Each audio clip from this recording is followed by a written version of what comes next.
Terima kasih. Selamat siang. Assalamualaikum warahmatullahi wabarakatuh.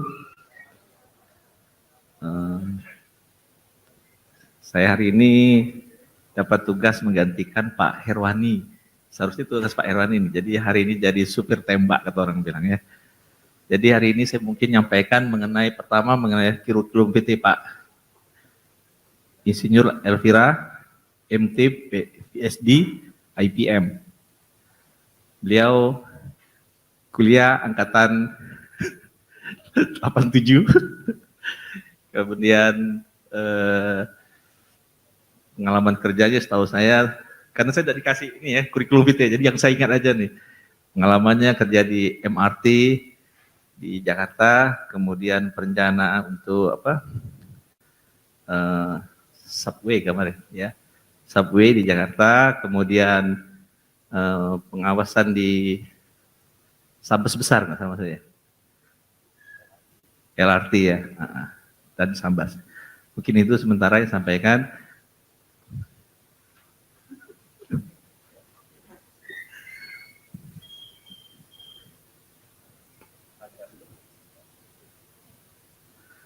Ini saya tambahkan ya. Beliau lahir di Pontianak 14 Juli 1967, dosen di Fakultas Teknik, ke bidang keahlian adalah rekayasa struktur. Kemudian beliau S1 di Universitas Tanjung Pura, S2 di ITB Bandung, S3 di University of Melbourne, jurusan struktur engineering. Kemudian pengalamannya, pelatihan banyak sekali nih ya. Mungkin bisa dibacakan nih Pak ya. Pengalamannya banyak sekali. Yang terakhir di keanggotaan organisasi di HAKI, posisi sekarang adalah Ketua 1 Komda HAKI Kalbar, kemudian anggota dari Congress Institute Australia sebagai anggota saat ini, kemudian tim ahli bangunan gedung Kota Pontianak. Jadi bapak-bapak, ibu-ibu yang ingin mengurus PBG atau dulu namanya IMB, berurusan dengan Pak Elvira. Kemudian riwayat pekerjaan dari tahun 2000 berapa nih Pak? Dari tahun 1993 sampai 2024. Banyak sekali Pak. Saya rasa tidak usah dibacakan lah ya. Mungkin cukup sekian supaya bisa cepat Pak ya. Kami persilakan Pak Elvira untuk menyampaikan. Terima kasih, silakan Pak.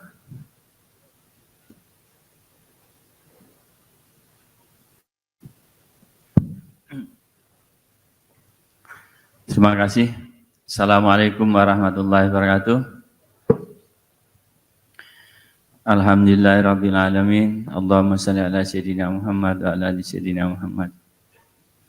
Bapak Ibu sekalian, pada kesempatan siang hari ini saya akan menyampaikan sedikit pengetahuan mengenai elemen struktur baja. Tadi kita sudah mendapatkan pencerahan yang cukup bagus dari pembicara sebelumnya, Pak Toto dan stafnya. Nah, sekarang ini kita kembali ke basic ya. Jadi yang paling dasar dari struktur baja adalah bagaimana menghitung elemen dari struktur baja tersebut. Nanti mungkin ini akan dilanjutkan lagi perhitungannya oleh Pak Herman dengan menggunakan MATCAD ya. Nah, kalau kita lihat elemen struktur baja itu ada 4 kategori. Yang pertama adalah batang tarik, kemudian batang tekan. Batang tarik ini batang yang mengalami gaya aksial tarik. Kemudian batang tekan, batang yang mengalami gaya aksial tekan. Kemudian balok, kemudian adalah balok kolom. Ya. Jadi kalau pada gedung biasanya ada balok kolom. Kok balok kolom? Ya, karena balok itu adalah elemen struktur yang dominannya adalah momen lentur, sedangkan balok kolom adalah elemen struktur di mana gaya dalam yang bekerja dominan adalah gaya aksial tekan dan momen lentur. Pada siang hari ini saya hanya membicarakan 3 saja dari 4 tadi, yaitu B, C, dan D. Kenapa tidak batang tarik? Karena tema kita adalah bangunan baja untuk industri.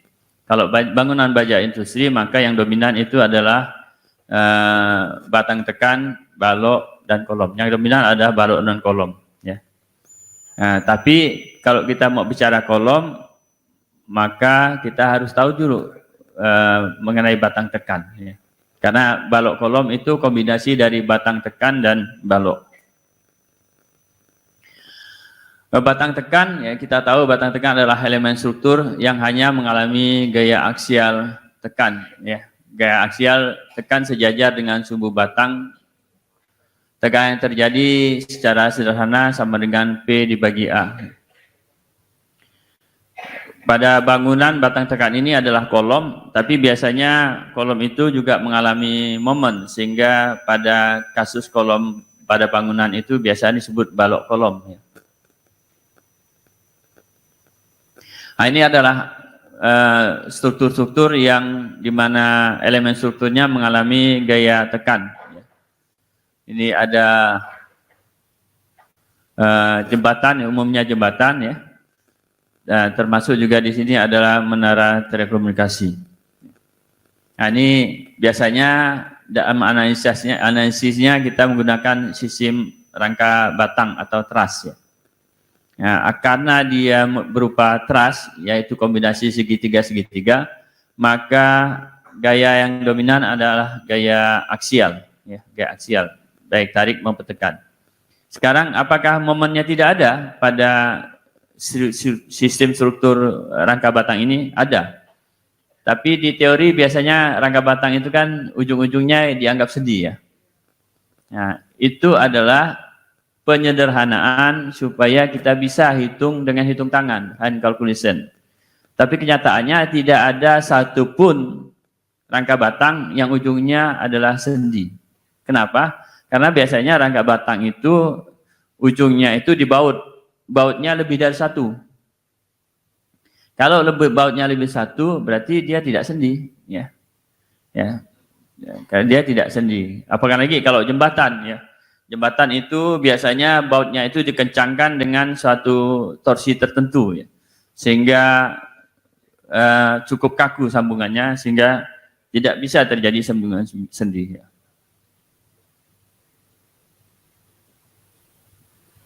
Nah, jadi kalau dia batang tekan, dia mengalami gaya seperti ini. Biasanya fenomena yang lazim terjadi adalah buckling atau tekuk. Ya. Nah, secara sederhana, kalau dia elastik, maka kita memahami apa yang disebut dengan Euler, rumus Euler. P kritis itu sama dengan V kuadrat EI per L kuadrat, di mana L itu adalah panjang efektif dari batang tekan ini. Kalau dia sendi-sendi, panjang efektifnya sepanjang L. Tapi kalau dia sendi jepit, panjang efektifnya 0,7 L dan seterusnya. Ya. Nah, ini P kritis karena ini ditemukan Euler disebut dengan juga P Euler karena Euler yang menemukan. Nah, P Euler itu modus elastisitanya masih modus elastisitas elastik. Apa bedanya? Karena kan kita tahu kalau diagram tegangan-regangan dari baja itu kan melengkung begini ya.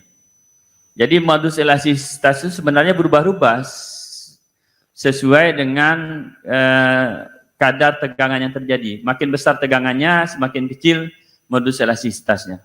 Jadi modus elastisitasnya itu sebenarnya berubah-ubah. Euler ini menggunakan modus elastisitas dalam kondisi elastik. Jadi pada saat awalnya itu ya. Nah, ini P kritis ya. Nah, juga bisa dinyatakan dalam bentuk yang lain ya, yang seperti ujung sana, P kuadrat EA per L dibagi R kuadrat.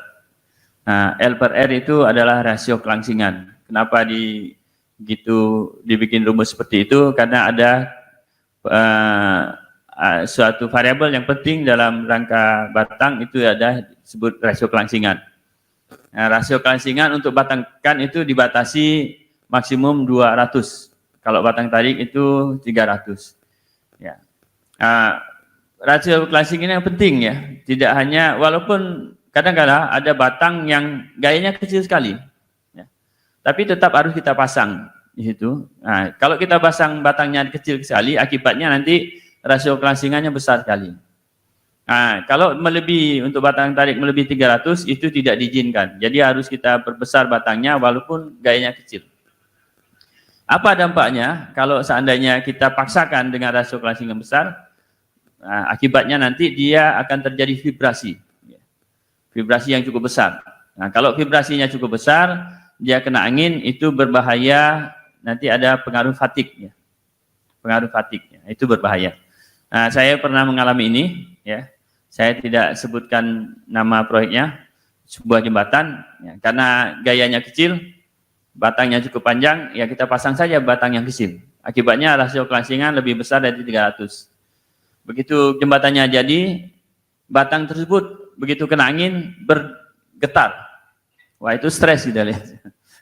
Ini kalau bergetar sebentar udah patah dia karena ada fatik di situ ya. Akibatnya kita lakukan perbaikan sehingga dia tidak bergetar lagi ya. Nah, itu kelemahan dari rasio kelangsingan tinggi. Walaupun tegangan gayanya kecil, tetap kita harus pasang rasio kelangsingan jangan sampai lebih besar dari 300 untuk batang tarik dan tidak boleh besar dari 200 untuk batang tekan. Jadi ini penting, variabel yang penting L per R ini, sehingga rumusnya diubah menjadi seperti itu. Nah, kalau P kritis kita dapatkan, sebenarnya kita juga bisa mendapatkan tegangan kritis yang merupakan tegangan rata-rata. Jadi P kritis dibagi A itu kita dapatkan tegangan kritis ya. Nah, ini kalau P Euler berarti F kritisnya F kritis Euler.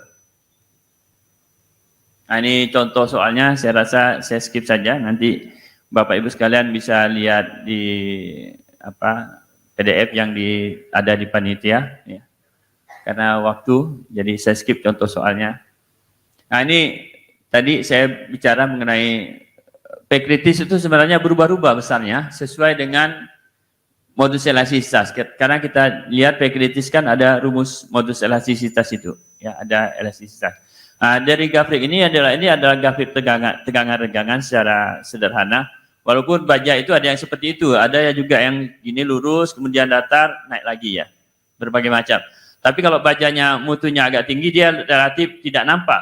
Plateaunya itu datarnya itu tidak nampak, dia relatif begini ya. Tapi kalau baja biasa itu gini, turun, nah gini. Nah, yang ini ya, yang lurus ini yang biasanya kita gunakan untuk momen plastisnya itu. Nah, kalau seperti ini berarti modus elastisnya berubah-ubah. Kalau modus elastisnya berubah-ubah, maka harusnya P kritisnya berubah-ubah juga. Tidak seperti ini. Kalau ya seperti sebelumnya, kalau ini kan E-nya itu adalah ET. ET itu adalah modus elastisitas pada saat beban kritis terjadi.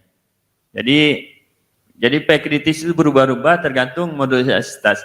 Karena modus elastisitas berubah-ubah, ya maka P kritis juga akan berubah ya. Nah, jadi P kritis itu ada dua, ya, ada kondisi elastik. Kalau kondisi elastik, E-nya adalah E elastik. Kalau kondisi N elastik, berarti E-nya sudah berubah, ya. Ini, jadi kalau kita bebani, dia ada kondisi elastik, ada inelastik. Kalau elastik, berarti P kritis itu sama dengan P Euler. Kalau inelastik seperti ini. Ya. Jadi dibedakan antara kondisi elastik dan inelastik. Nanti kita akan kembali lagi situ untuk membicarakan berapa gaya yang bisa dipikul oleh kolom. Ini panjang efektif kolom, seperti saya katakan tadi, panjang efektif kolom tergantung juga pada tumpuan ujung-ujung dari kolom. Kalau dia tadi sendi-sendi itu sama dengan L, kalau dia sendi jepit itu 0,7 L. Ya. Kalau dia jepit-jepit, nah itu K itu sama dengan 0,5.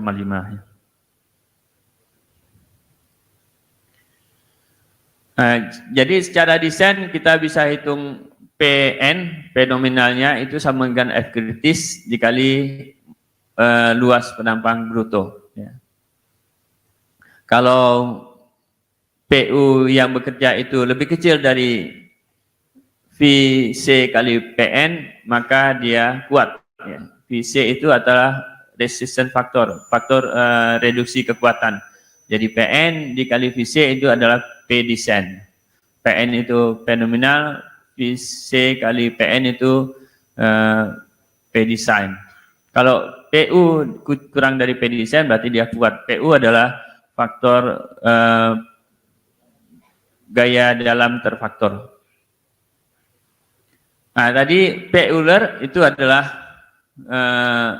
P kritis yang kita dapatkan kalau E-nya adalah E elastik. Ya. P Euler itu adalah P kritis kalau kita gunakan E-nya ada E elastik. Nah, dari ini juga kita bisa dapatkan F Euler.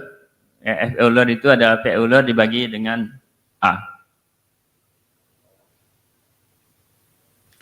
Nah, kita ketahui tadi bahwa kolom itu bisa jadi dia terjadi tekuk dalam kondisi dia elastik, bisa juga dia terjadi tekuk kondisinya sudah inelastik.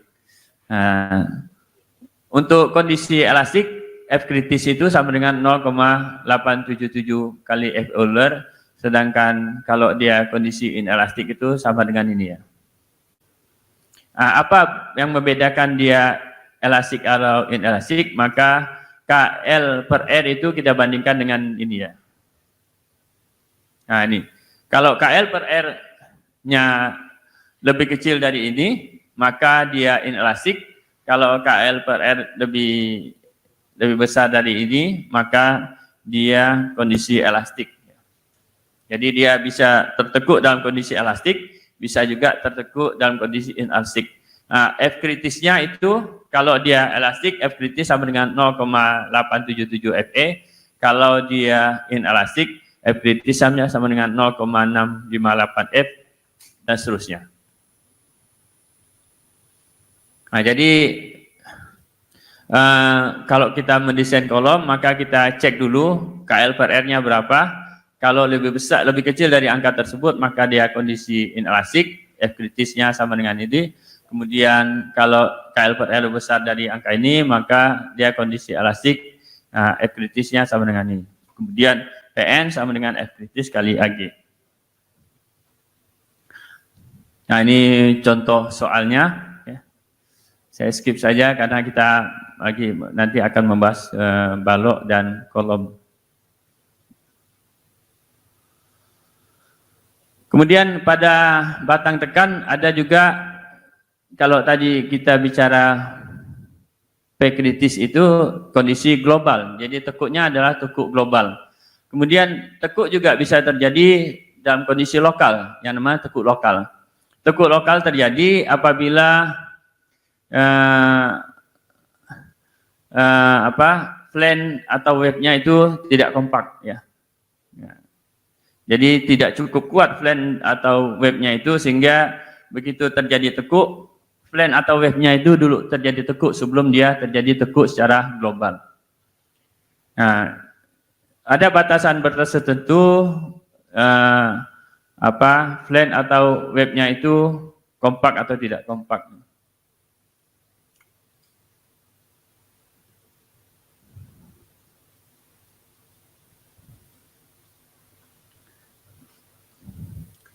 Ya, bukan kompak tapi langsing atau tidak langsing. Jadi flange atau wave-nya itu bisa langsing atau tidak langsing, ya. Dengan cara kita membandingkan kelangsingan dari flange-nya.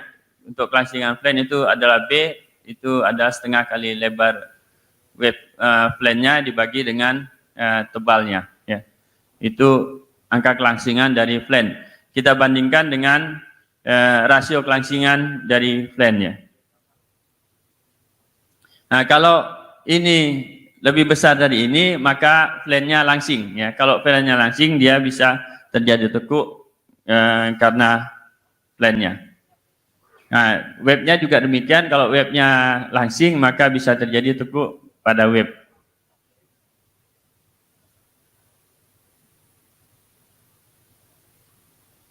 Nah, ini beberapa bentuk dari profil dengan rasio kelangsingan yang berbeda-beda ya.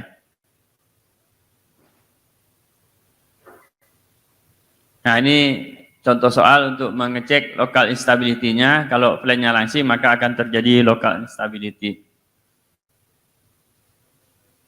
Nah, kalau terjadi local instability, maka gaya aksial yang bisa dipikul itu harus kita koreksi dengan faktor QS dan QA. QS itu berhubungan dari kekakuan dari kelangsingan dari steep elemennya, kemudian faktor QA berhubungan dengan unsteep elemen. Nah, ini contoh soalnya. Ya.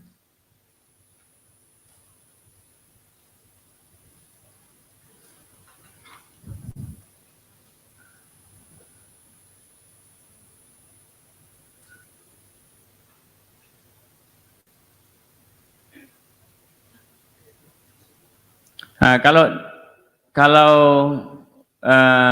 elemen dari profilnya itu langsing, ya, maka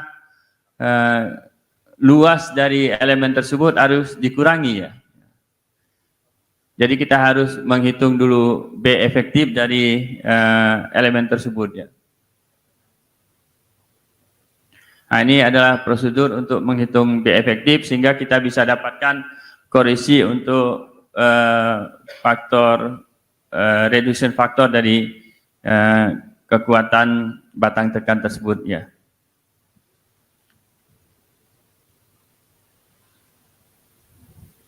Nah, detailnya bisa dilihat di sini ya, terlalu panjang kalau saya harus jelaskan ya.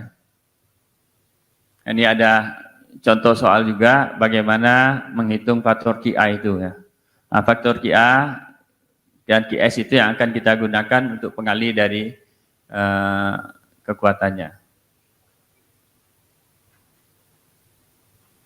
Ini dilakukan secara iterasi ya.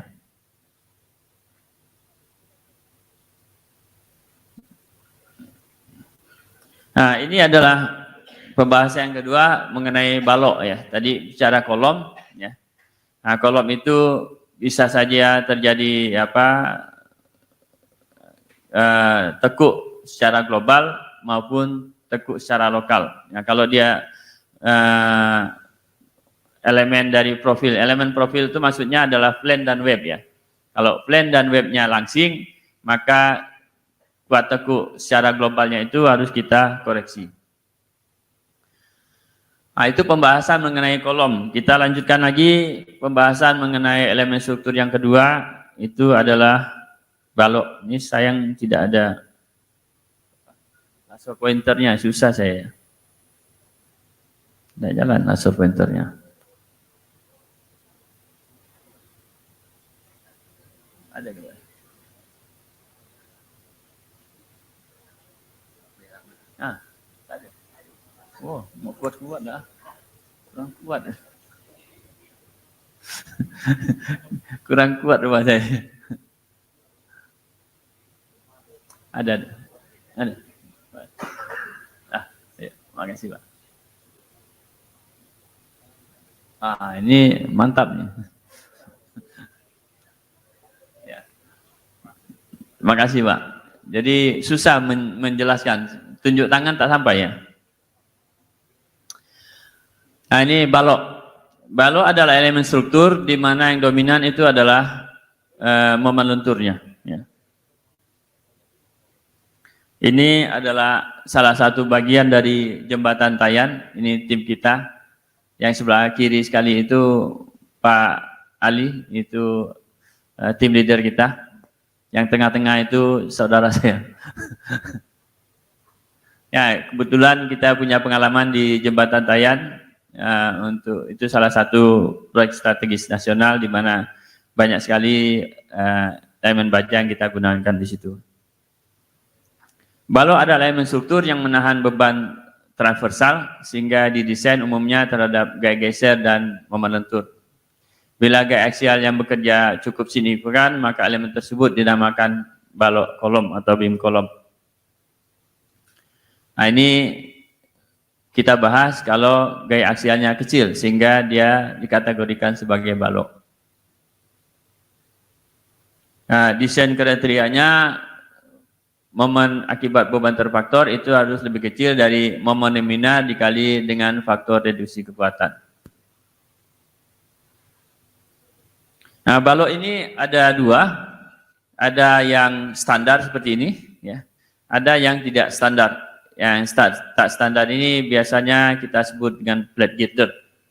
Ya, ini didesain sesuai dengan kebutuhan. Kalau ini sudah terstandar, ya, jadi ukuran-ukurannya itu sudah tertentu.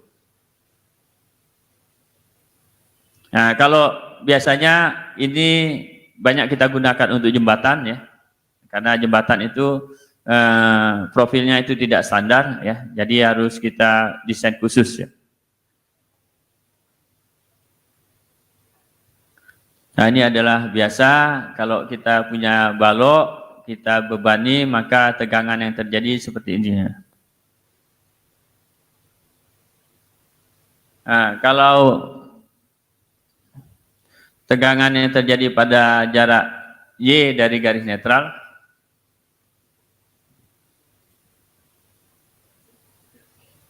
bebas.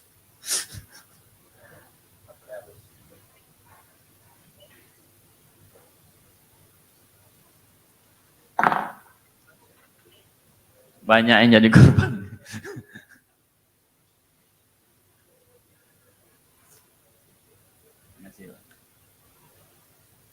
Ya, kalau tegangan yang terjadi secara jarak Y dari garis netral, ini tegangan di sini, maka sama dengan M kali Y per IX.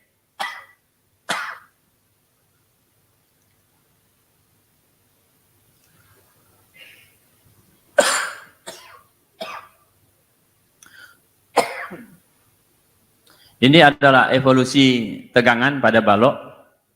Kalau baloknya kita bebani, ya seperti ini. Kalau bebannya masih kecil, ini tegangannya masih elastik semua. Ini lurus, ya, lurus. Kalau kita bebani lagi, tegangan atas ini akan mencapai tegangan leleh, ya. Sedangkan yang lain itu masih elastik, ya, lurus begini. Kalau kita bebani lagi, sebagian penampangnya sudah leleh, ya. Kalau dia sudah leleh, maka tegangannya tidak nambah, ya, tidak nambah. Dengan persyaratan kita anggap diagram tegangannya adalah bilinear. Jadi begini, kemudian dia datar, bilinear. Kalau bilinear, maka tegangannya seperti ini. Begitu dia sudah leleh, ini yang di sini tidak nambah lagi, sebesar ini, sama ini, merata seperti ini. Ya, kalau kita bebani lagi, maka semuanya leleh, ya, jadi seperti ini. Nah, kondisi ini kalau momen yang terjadi itu sebesar momen plastis. Ini kondisi momen plastis. Nah, ini kondisi momen leleh atau MY. Di sini kondisi momen plastis. Jadi momen plastis di mana seluruh penampang itu sudah mengalami leleh, sedangkan momen leleh itu hanya serat atas dan bawahnya saja yang mengalami tegangan leleh, sedangkan yang lainnya masih kondisi elastik. Nah, jadi seperti saya katakan tadi, asumsi tegangannya adalah bilinear seperti ini. Jadi kalau kita lihat tegangan baja itu kurang lebih seperti ini, kemudian datar, kemudian terjadi strain hardening, dan ini cukup panjang, ya, cukup panjang, sehingga kalau dia mengalami leleh, ini masih memungkinkan semua leleh sebelum terjadi strain hardening, ya. Ini cukup panjang kondisi plastiknya ini. Nah, kalau tidak ada kondisi plastik ini, maka kondisi penampang yang tadi itu akan sulit tercapai, ya.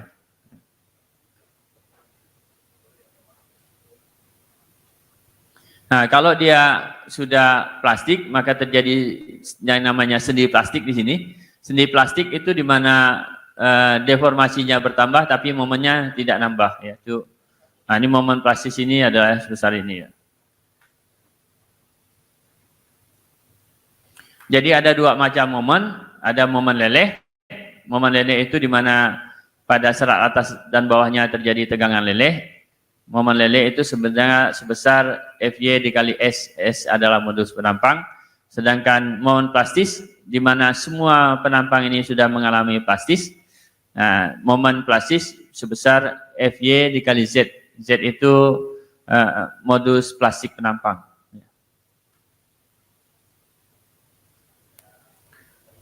Ya, ini adalah contoh soalnya. Jadi kalau dia sudah mencapai momen plastis, berarti habis itu dia akan runtuh. Ya. Jadi balok itu kapasitas terbesarnya adalah momen plastis. Tidak bisa lebih besar dari momen plastis. Jadi momen nominal terbesar yang terjadi pada balok itu adalah momen plastisnya. Nah, ini contohnya.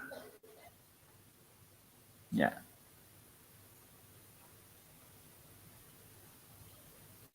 Saya skip saja. Kemudian sama juga pada kolom. Nah, pada balok juga bisa terjadi instability, tidak stabil pada balok. Ya.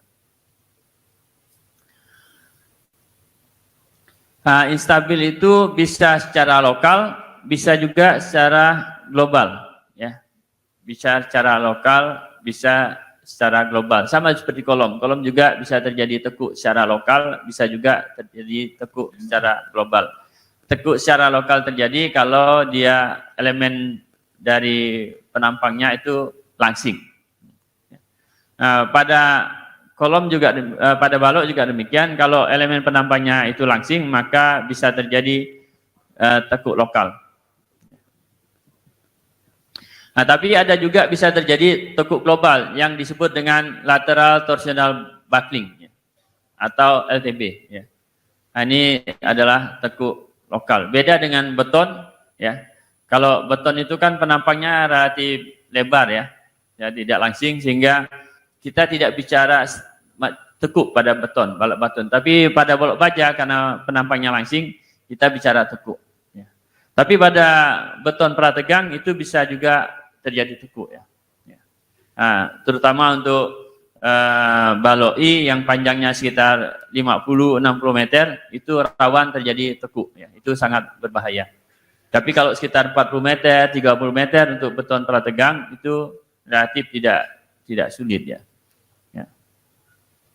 Nah, pada balok baja juga demikian rawan terjadi LTB, lateral torsional buckling.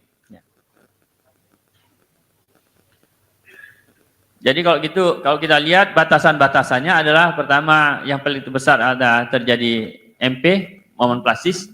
Kemudian kalau dia langsing, ya pada balok kategorinya ada 3. Kalau pada kolom itu kan kategorinya cuma 1, langsing tak langsing. Tapi pada balok kelangsingan dari elemen profilnya itu bisa kompak, bisa langsing. Ya.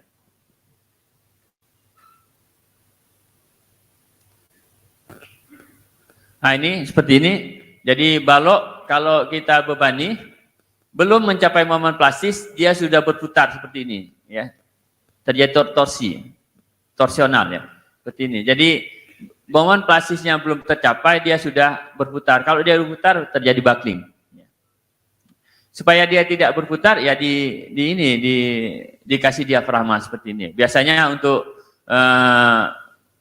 balok jembatan ya, steel girder selalu ada ini untuk jarak tertentu, misalnya jarak 3 meter, 4 meter selalu ada ini. Tujuannya adalah supaya tidak terjadi LTB, lateral torsional buckling. Ya. Nah, kalau tidak terjadi LTB, maka momennya itu bisa sampai momen plastis. Ya. Nah, kalau terjadi LTB berarti dia momennya lebih kecil dari momen plastis. Ya.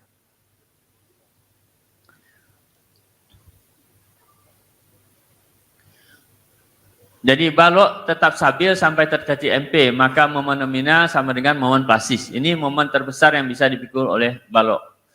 Sebaliknya kalau dia tidak bisa mencapai MP, maka momen nominal kurang dari MP. Ya. Apakah itu terjadi local buckling atau terjadi lateral torsional buckling. Nah, jadi kalau kita lihat evolusi deformasi dari balok, ya bisa jadi seperti ini, dia belum mencapai leleh sudah runtuh, ya. Ini kalau terjadi LTB, ya. Nah, kemudian bisa juga dia mencapai leleh, ya. Mencapai leleh kemudian runtuh, ya. Nah, bisa juga dia seperti ini, ya. Jadi dia sudah hampir mencapai mohon plastisnya atau mencapai mohon plastisnya baru dia runtuh, ya.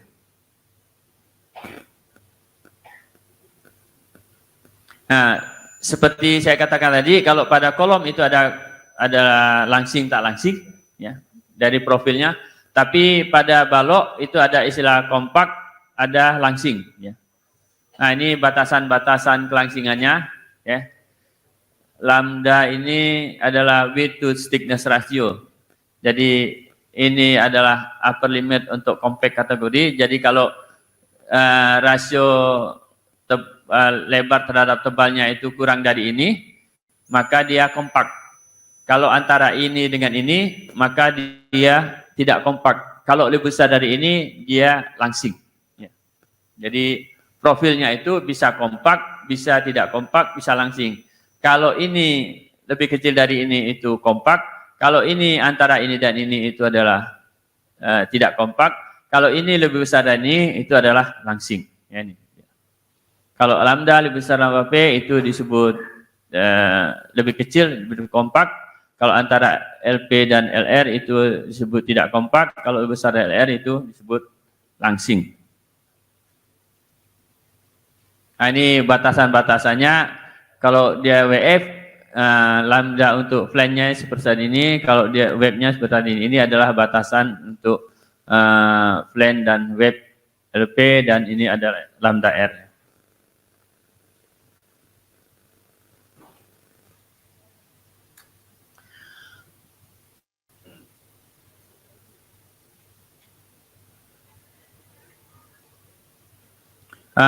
Jadi suatu balok bisa juga dia mencapai MP, bisa juga terjadi lateral torsional bucking, ya, LTB, baik itu elastik atau inelastik, atau terjadi local bucking pada flange, atau terjadi local bucking pada web. Ya. Jadi ada beberapa alternatif mode keruntuhan dari balok. Nah, sekarang kita mulai dari penampang yang kompak. Penampang kompak berarti lambdanya dari elemen profilnya itu lambdanya itu lebih kecil dari lambda P, ya. Baik flange maupun webnya, ya.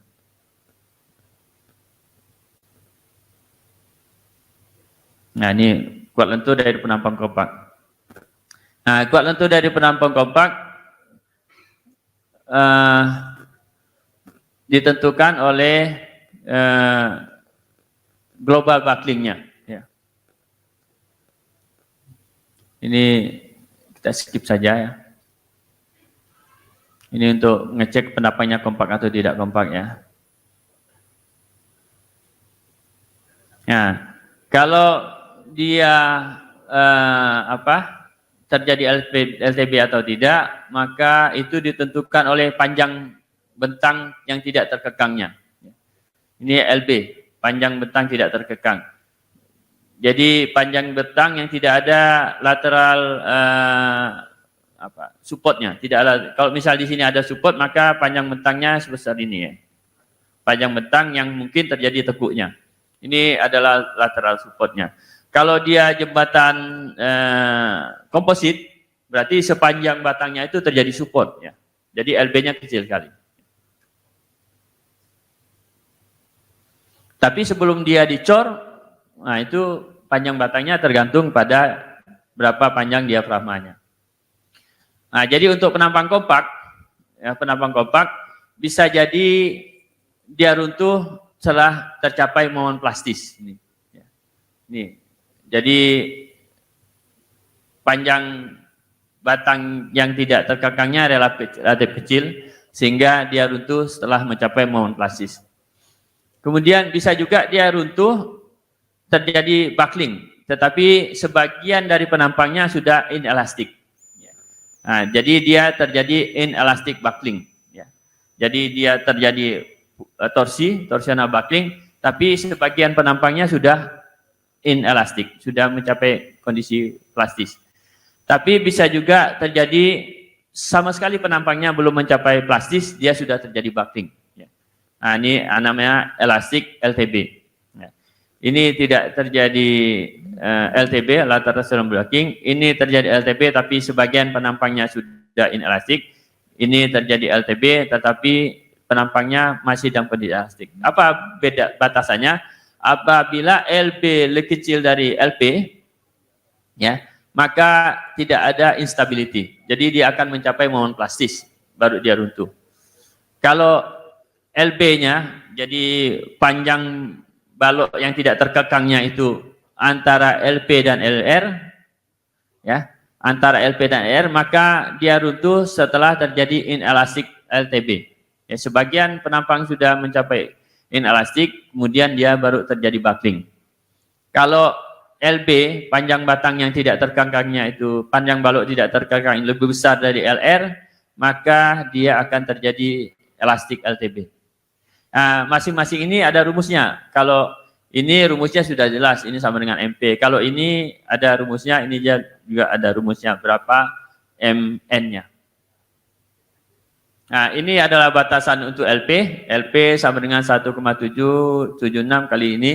Kemudian ini adalah batasan untuk LR. Jadi kalau LB-nya kurang dari ini, maka dia mencapai momen plastis. Kalau LB-nya antara ini dengan ini, dia terjadi inelastic buckling. Kalau lebih besar dari ini elastic buckling.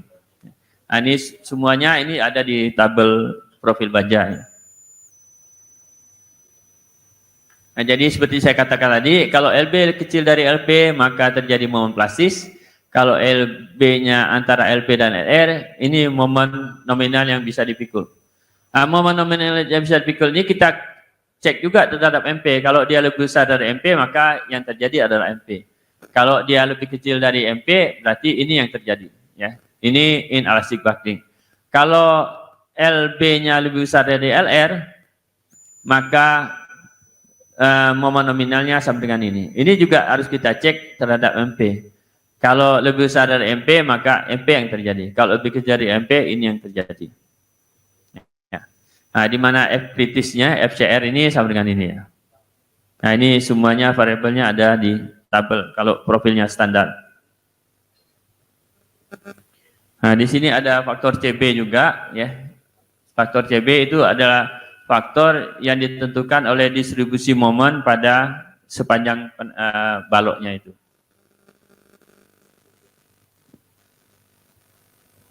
Nah, ini contoh soal ya. Ini saya rasa skip saja ya. Bisa dibaca sendiri contoh soalnya.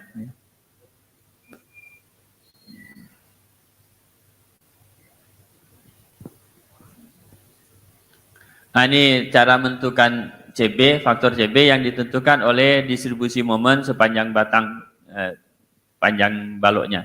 CB itu 12,5 momen maksimum dibagi ini ya. Nah, ini adalah MA, MB, dan SC, ini ada gambarnya.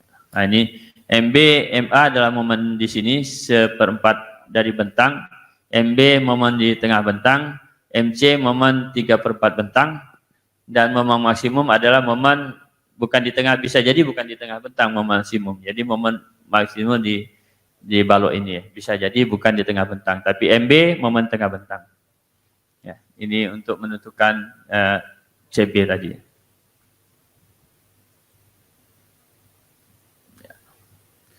Untuk beberapa formasi beban ini sudah ada CB-nya. Kalau dia terbagi rata, CB-nya 1,14. Kalau dia di tengah-tengah ini ada lateral support-nya, itu CB 1,3. Kalau dia beban terpusat, itu CB sama dengan 1,32 dan seterusnya ya.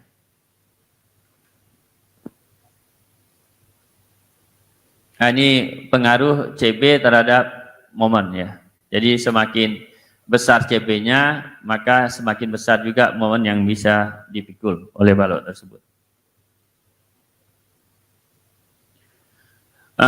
Tadi adalah kuat lentur dari penampang kompak, ya. Apa terjadi momen plastis atau terjadi inelastic lateral torsional backing atau elastic lateral torsional backing. Jadi ada 3 kemungkinan. Itu untuk penampang kompak. Bagaimana kalau penampangnya tidak kompak? Ini ada alfa P dan alfa R. Penampang kompak apabila kelangsingan dari flange atau webnya itu antara alfa P dan alfa R. Nah ini kelangsingan untuk flange ya. Ini BF per 2 TF ya. Nah, ini untuk flange, untuk webnya juga ada. Nah ini adalah momen nominal untuk penampang yang tidak kompak.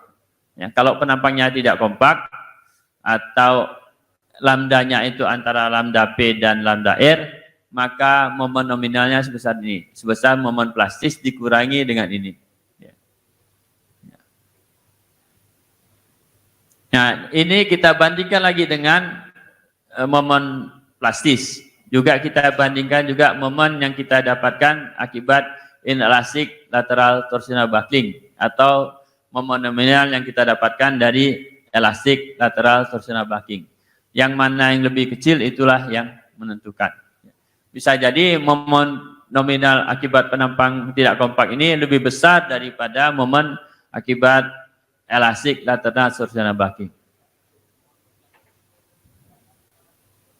Nah, ini contoh soalnya ya, ini dicek satu-satu berapa momen nominalnya, kemudian berapa momen apakah dia terjadi lateral torsional buckling atau tidak, berapa momennya ya. Ini cek LP LR-nya ya. Nah, kemudian kita cek lagi untuk penampang tidak kompaknya ya. Ya. Nah, ini bisa didapatkan dari berapa yang menentukan. Nah, itu desain balok. Kemudian desain balok terhadap geser ini saya skip saja ya. Ini. Kemudian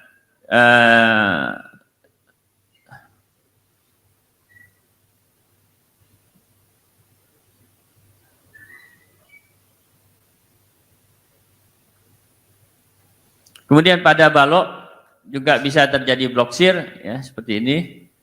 Ini adalah biasanya kalau pada jembatan ini adalah cross beamnya. Ini adalah balok anak atau stringer ya. Stringer ini balok stringer, ini cross beam. Jadi ini disambungkan ke sini. Nah, di bagian ini bisa terjadi namanya block shear ya. Sama seperti block shear pada batang tarik ya. Apa Elvira? 5 menit lagi. 5 menit lagi. Saya skip saja, kita lanjutkan ke beam kolom. Ya, pada balok juga bisa terjadi biaxial bending ya. Nah, ini balok kolom. Balok kolom itu adalah kombinasi dari batang tekan dan balok. Ya. Batang tekan. Jadi perilakunya adalah kombinasi. Karena dia kombinasi, maka kita tidak bisa cek langsung. Kita cek dengan rasio strength terhadap capacity ya.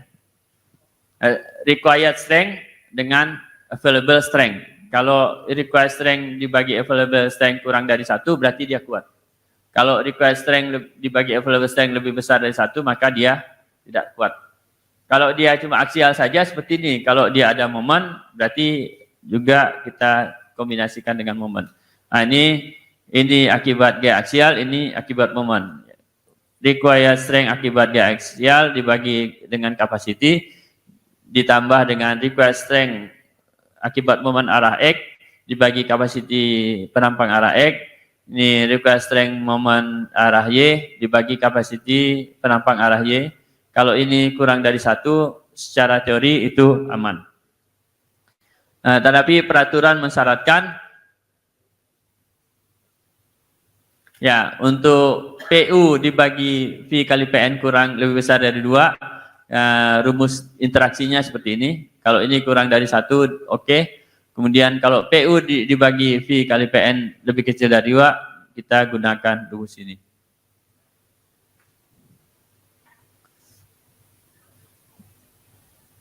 Nah, ini ada tabel-tabel yang bisa kita gunakan seperti yang katakan tadi, ini sudah disiapkan, ada manualnya ya. Ini contoh soal. Kemudian ada pengaruh pembesaran momen ya. Nah, karena ini ada gaya di sini bisa terjadi pembesaran momen ya. Ini juga kalau terjadi deformasi horizontal karena ada gaya horizontal, maka terjadi namanya P delta effect ya. Ini menyebabkan terjadi pembesaran momen. Jadi ada faktor pembesaran momen ya. Ya.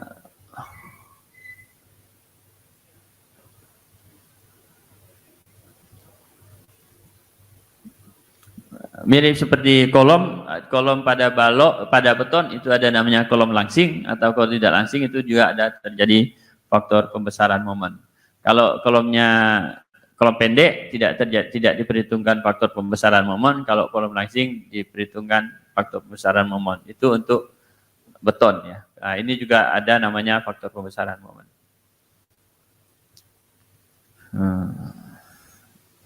Ya, ini juga ada untuk portal bergoyang dan portal tidak bergoyang, sama mirip dengan beton bertulang. Ya.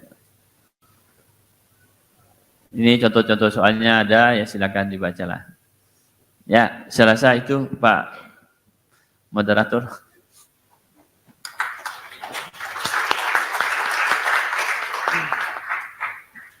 Terima kasih Pak Elvira. Baik, Bapak-Bapak, Ibu-Ibu yang saya hormati, kita lanjutkan sesi tanya jawab, waktunya 15 menit. Silakan yang ingin mengajukan pertanyaan.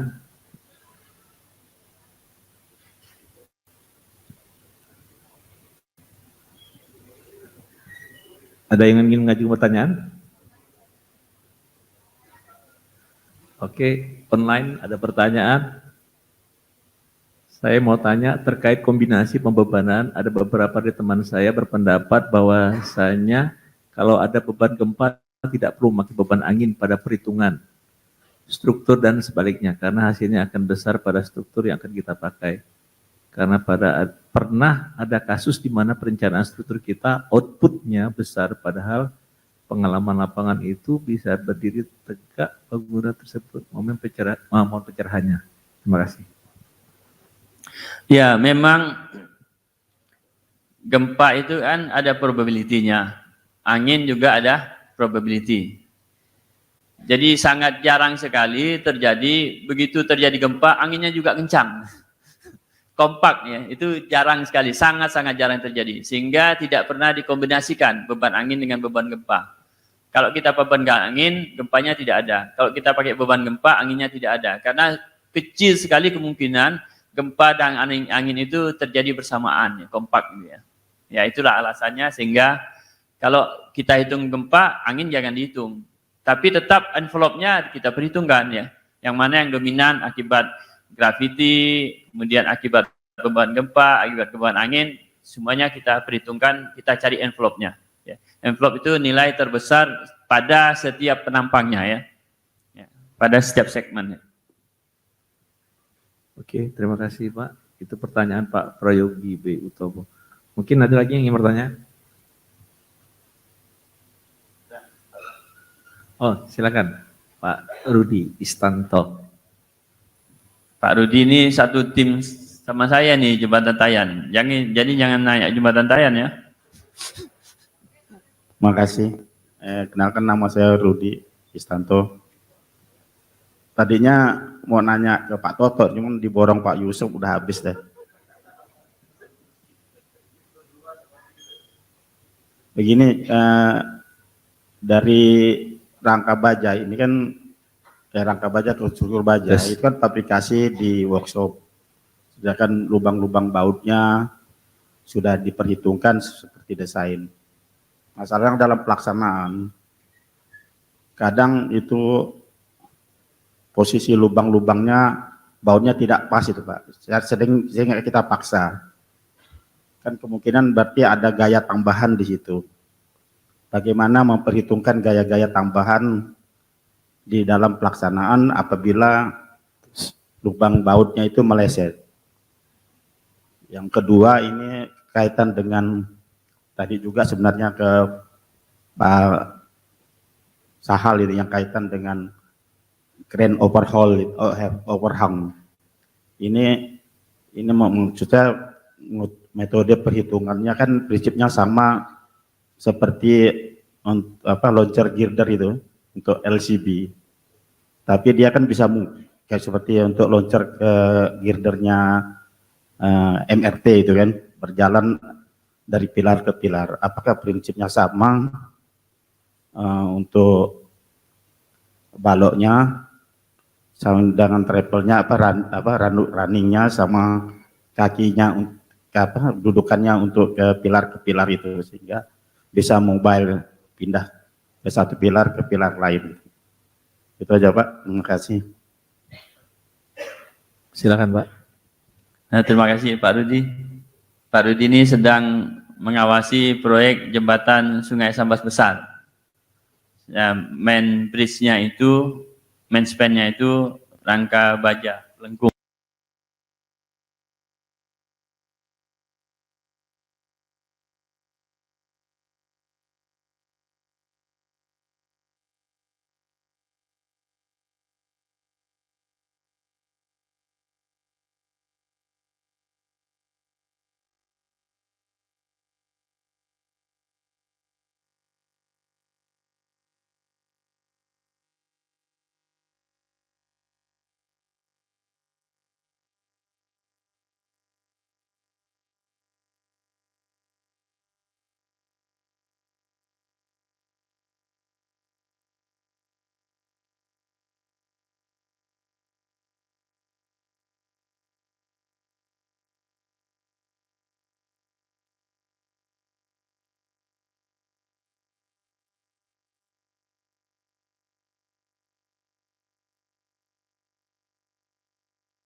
Dipasak, itu dipangkung kuat-kuat supaya dia bisa masuk ya.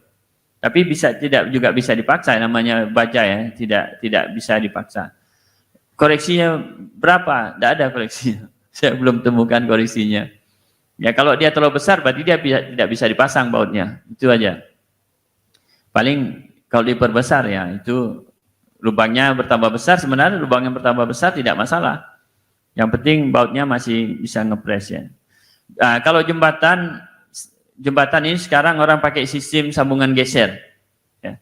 Sambungan geser itu konsepnya adalah pelat dengan pelat ditemukan, kemudian dikasih gaya tarik.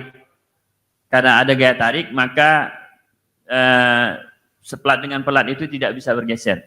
Berapa gaya gesernya itu sebesar gaya tarik dikali dengan koefisien gesernya. Itu biasanya dites. Kalau jembatan Tayan itu kita tesnya di lab Fakultas Teknik kita tes. Nah, itu biasanya jembatan Tayan itu sekarang didesain pakai sambungan geser, bukan sambungan tumpu seperti pada gedung. Kalau gedung itu masih pakai sambungan tumpu karena sulit membuat gedung itu menggunakan sambungan geser. Nah itu, jadi tidak ada koreksinya Pak Rudi yang saya temukan seperti itu. Jadi kalau tidak bisa ya tidak.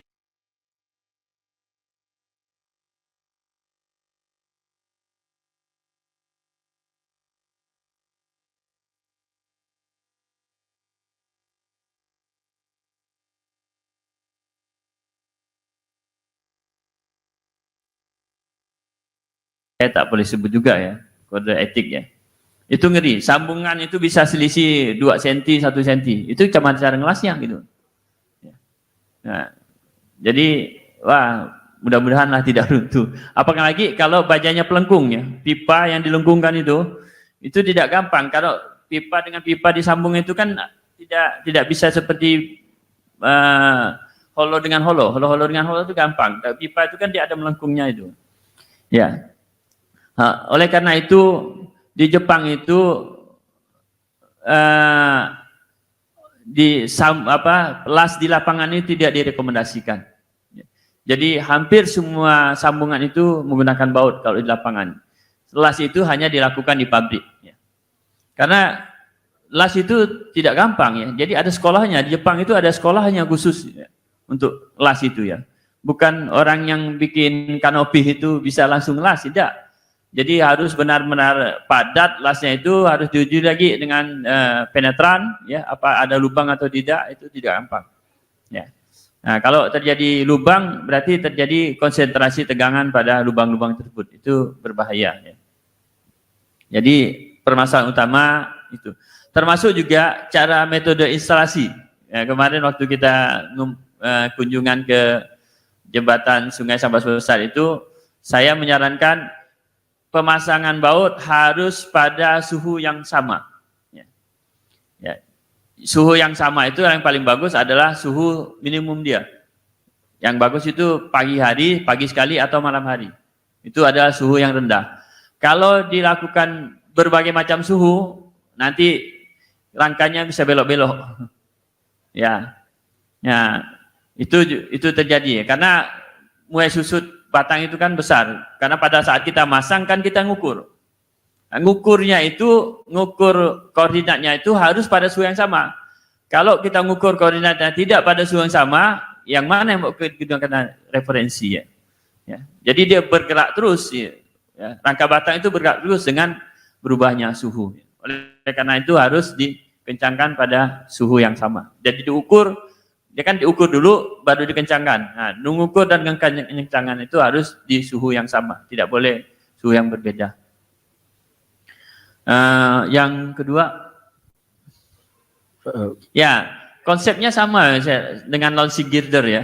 Launching girder itu sama konsepnya. Ya, cuma ada beda-beda sedikit. Kalau launching girder kan mungkin tidak ada beban kejut ya, karena dia kan pelan-pelan. Kalau kren operasional itu kemungkinan besar terjadi beban kejut. Tapi beban kejut itu kan sudah bisa kita perhitungkan ya, sekitar 1,3-an lah. Ya.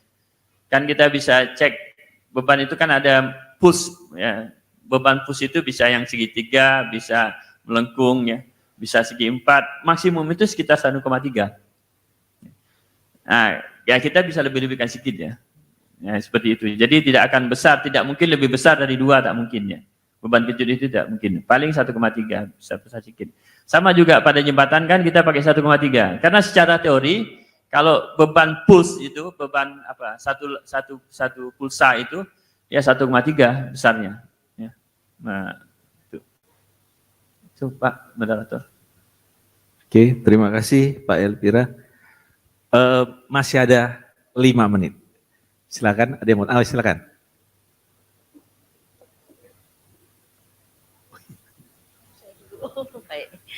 Terima kasih. Assalamualaikum warahmatullahi wabarakatuh. Selamat sore. Kami ingin tahu pengalaman Pak Elvira. Kebetulan Pak Elvira kemarin aktif di Tayan. Terus tadi itu kata Pak Elvira, Pak Rudi juga aktif di jembatan Sambas Besar. Saya pernah baca di 1729/2015 itu untuk diameter baut itu dihitung berdasarkan diameter nominal. Jadi diameter baut ditambah 1/16 inci atau di bawah tambah 2 mili, Pak El. Nah, waktu di Sambas kan ada masalah seperti Pak El ceritakan tadi. Susahnya mempertemukan antara lubang baut dari sisi kiri dan dari sisi seberang. Kemarin kan waktu electionnya tuh. Jadi saya ingin tanya pengalaman Pak Elvira dan pengalaman Pak Rudi untuk menghitung diameter baut. Kalau di 2020 itu disebutkan dihitungnya berdasarkan diameter baut nominal ditambah dengan 1/16 inci atau 2 mili. Jadi pemahaman saya itu diameter baut yang diperhitungkan jadinya diameter baut ditambah 2 mili ditambah 2 mili. Kalau yang 2015 nominal diameter baut ditambah 2 mili. Nah, pengalaman Bapak-bapak di Sambas kemarin praktek lapangan itu mana yang digunakan? Pakai yang 2015 pemahaman nominal ditambah 2 mili atau yang 2020 itu pemahamannya 2 mili tambah 2 mili. Terima kasih Pak El. Silakan Pak. Iya, saya lupa di Sambas itu ya. Tapi ini mungkin ada salah terminologi. Ada diameter baut, ada diameter lubang. Ya, jadi diameter lubang itu memang lebih besar dari diameter baut.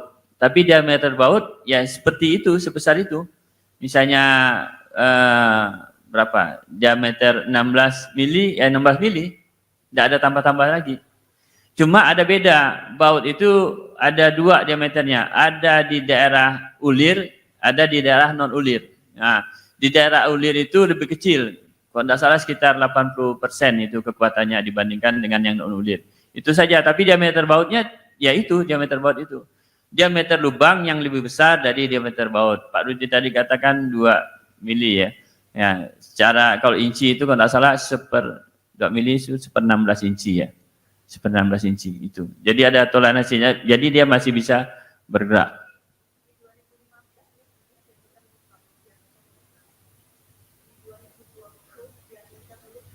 Diameter nominal ditambah 1/16 inci. Nah itu saya tanya juga ke Pimpronya kemarin waktu di Sambas. Nah itu mereka memakai yang 2015 waktu itu. Apakah mungkin, seperti kata Pak Elvira tadi, kan kalau terlalu sempit akan susah.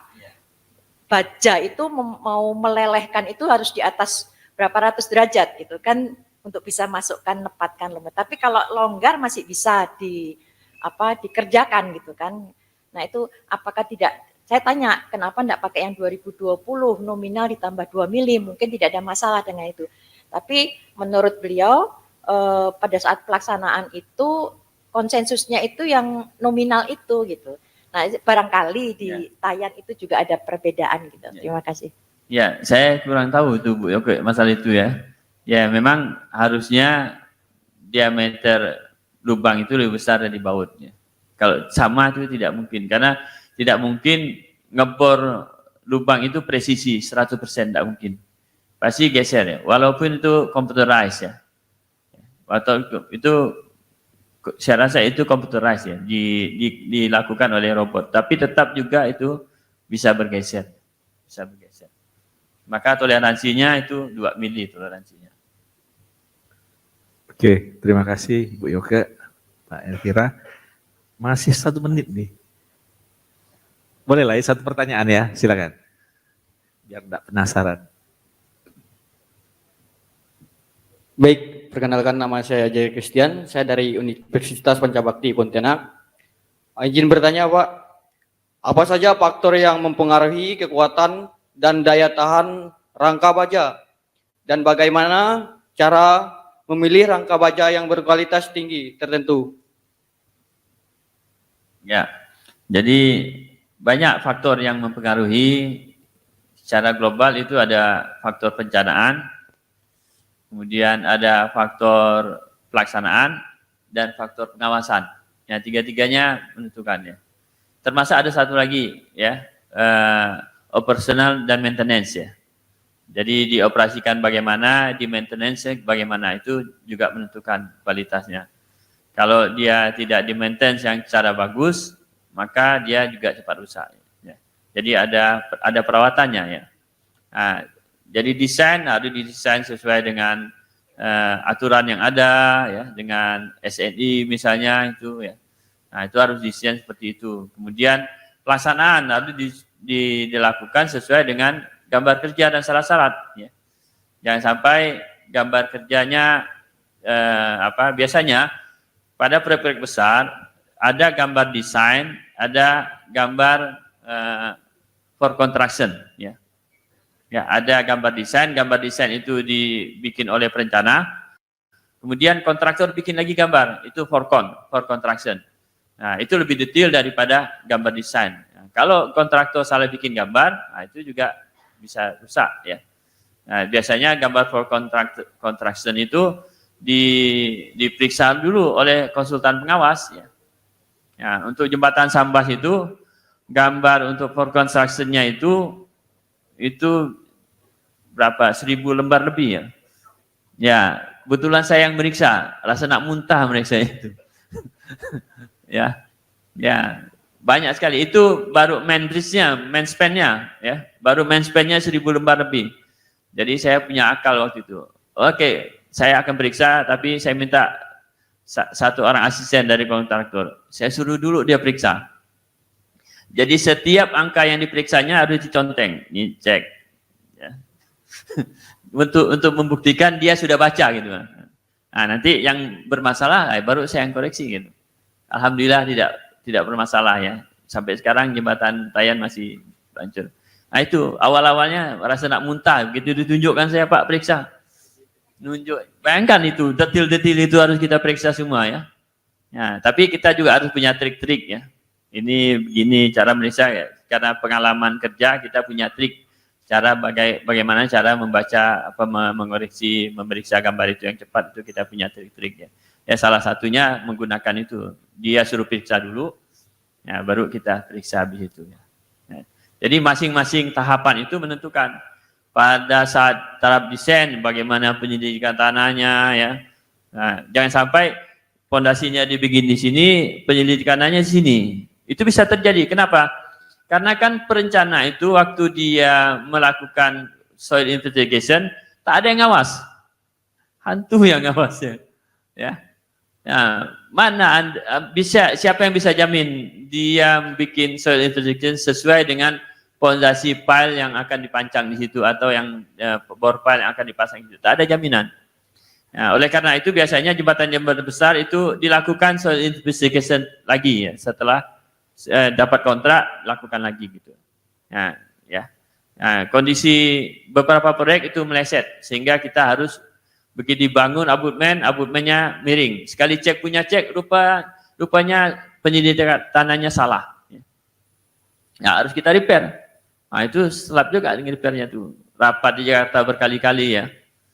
Karena apa? Kalau udah ada masalah, semuanya orang lepasangan. Dari bawah sampai atas pasangan, tidak mau ngambil keputusan. Nah, itu penyakitnya itu. Akibatnya rapatnya itu mutar-mutar. Saya emosi ya, tak bisa mutar-mutar. Ya, tak bisa ya. Pokok dia gini ya. Sampai saya dimarah sama direkturnya marah. Kamu ini siapa? Ya, itu. Jadi semua tahap itu harus dilakukan secara benar. Ya. Nah, baru kualitasnya bagus ya. Oke, terima kasih banyak Pak Elvira. Bapak dan Ibu-ibu sekalian yang saya hormati, terima kasih Bapak penanya dan Ibu penanya tadi, Bu Yoke, Adik Christian, terima kasih dari Pancabakti, berarti beritanya sampai di sana ya, di Pancabakti. Baik, kita ucapkan terima kasih untuk Pak Elvira, mohon tepuk tangan. Assalamualaikum warahmatullahi wabarakatuh.